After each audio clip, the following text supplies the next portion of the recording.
والنبي يا كابتن حسام الماتش الساعة 4 الفجر، يعني احنا هنبقى صاحيين في ميعاد اصلا الشيطان نايم فيه ومريح ظهره.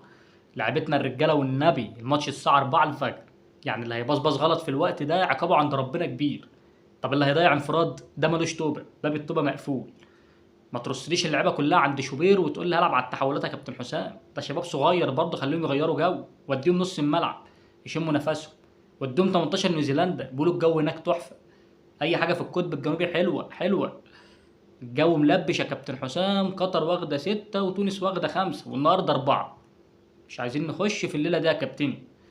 والقهوة هتبقى متربسة، مهندسين على صنايعية على دكاترة على عواطلية، وخد بالك من العواطلية.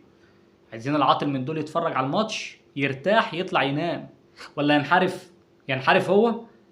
غير ان الناس يا كابتن هتبقى نوعين: نوع بيصلوا الفجر عايزين يخرجوا يلاقوا رقم على الشاشة كسبانين بقى 1 2، وناس سايبة الصلاة وقاعدة بتتفرج. فمش كفاية الإلحاد اللي هم فيه، هننكد عليهم كمان.